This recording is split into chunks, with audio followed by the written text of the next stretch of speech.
কাতারে কে এসে দাঁড়াবে। আমরা কোথাও যাচ্ছি না, এখানেই ছিলাম, গত 10 বছর ধরে এখানেই থাকবো। এই যে চলচ্চিত্রগুলো শুরু করা হয়েছে, এটা খুব সুন্দর একটা উদ্যোগ। তবে একজন ব্যক্তিকে আমি আজকে একটু স্মরণ করতে চাই, যে ব্যক্তিটা এই চলচ্চিত্রর সিলসিলাটা শুরু করেছে। আমাদের উপদেষ্টা সাহেব ছিলেন উনি, মোস্তফা সরওয়ার ফারুকী সাহেব। আপনারা হয়তো দেখেছেন গত 1.5 বছর ধরে অনেকগুলো শর্ট ফিল্ম করা হয়েছে,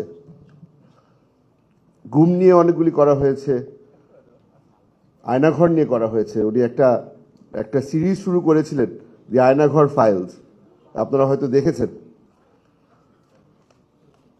আমি আপনাদেরকে এখানে যারা উপস্থিত আছেন, আপনারা যারা এই নতুন জার্নিটা শুরু করছেন, আমি তাদেরকে বলবো যে ফারুকী ভাইয়ের সাথে যোগাযোগ করবেন।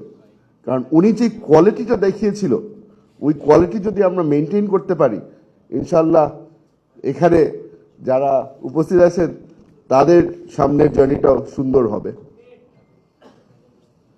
আমরা ইতিহাস যেন ভুলে না যাই। আমাদের খোকন ভাই অনেক বছর যুদ্ধ করেছেন, মাঠে ময়দানে যুদ্ধ করেছেন। কিন্তু আজকে আমার সৌভাগ্য দুজন ব্যক্তির সামনে আজকে বক্তব্য রাখতে পারছি, যারা আসলেও আমার জন্য ব্যক্তিগতভাবে একটা ইন্সপিরেশন হিসেবে কাজ করেছিল। প্রথমে তো হচ্ছে গিয়ে আমাদের মাননীয় মহাসচিব সাহেব, মির্জা ফখরুল ইসলাম আলমগীর সাহেব। আপনারা টিভির পর্দায় অনেকবার দেখেছেন, যখন আমার দলের উপরে সবচেয়ে বেশি নির্যাতন চলছিল, সামনের কাতারে উনি গিয়ে আমাদের জেনারেল হিসাবে উনি আমাদের জন্য লড়াই করেছিলেন। আমাদেরকে উনি ইন্সপায়ার করেছিলেন যখন এমন একটা সময় কেটেছিল যে আমরা মনে করেছিলাম যে আমরা ধ্বংস হয়ে যাচ্ছি। তার সাথে সাথে আরেকজন ব্যক্তির কথা না বললে হয় না, শহীদুল আলম স্যার। যখন বাংলাদেশ একটা এমন মোড়ে চলে এসেছিল যে আমরা মনে করেছিলাম যে যেই বিগত সরকার ছিল, যে ফ্যাসিস্ট সরকার ছিল, তারা হয়তো পুরো দেশটাকে কবজা করে ফেলেছে, ইন্টারন্যাশনাল মিডিয়ার কাছে শহীদুল আলম স্যার বাংলাদেশের কথাটা গিয়ে বলেছিল। এই ব্যক্তিগুলো খালি আমাকে না, পুরো একটা নতুন জেনারেশনকে ইন্সপায়ার করেছিল। এই ইন্সপিরেশনের কারণেই হয়তোবা কিছুটা অবদান রেখেছিল এই জুলাই যোদ্ধাদেরকে ইন্সপায়ার করার পিছনে। ধন্যবাদ জানানোর কাজটা শেষ করলাম। এখন ফিরে আসি এই আয়নাঘর নিয়ে। আপনারা সবাই জানেন, অনেকবার শুনেছেন, বারবার করে একই জিনিস বলতে হচ্ছে, কিন্তু একটা জিনিস আজকে আপনাদেরকে বলি। এই নারী দিবস যেহেতু আজকে, কিছু ব্যক্তিকে সম্মান জানানো খুব জরুরি মনে করি।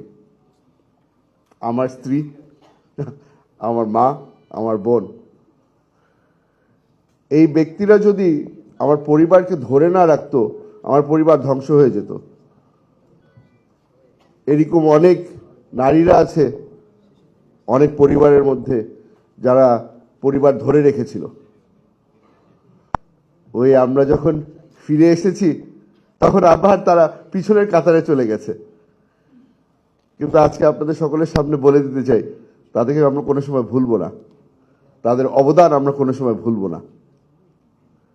আমার এখনো মনে আছে, আমি যেদিন বের হয়ে আসি, রাত তখন বাজে প্রায় ভোর 3টা। দরজা খুলে আমার মা যখন আমাকে প্রথমবার দেখলো, আমাকে জড়িয়ে ধরে প্রথম একটা প্রশ্ন করেছিল, বাকিরা কেমন আছে? আমার মা আমাকে দেখে খুশি হয়েছিল যে আমি জীবিত আছি, কিন্তু মনের মধ্যে একটা প্রশ্ন রয়ে গিয়েছিল যে বাকিরা কেমন আছে।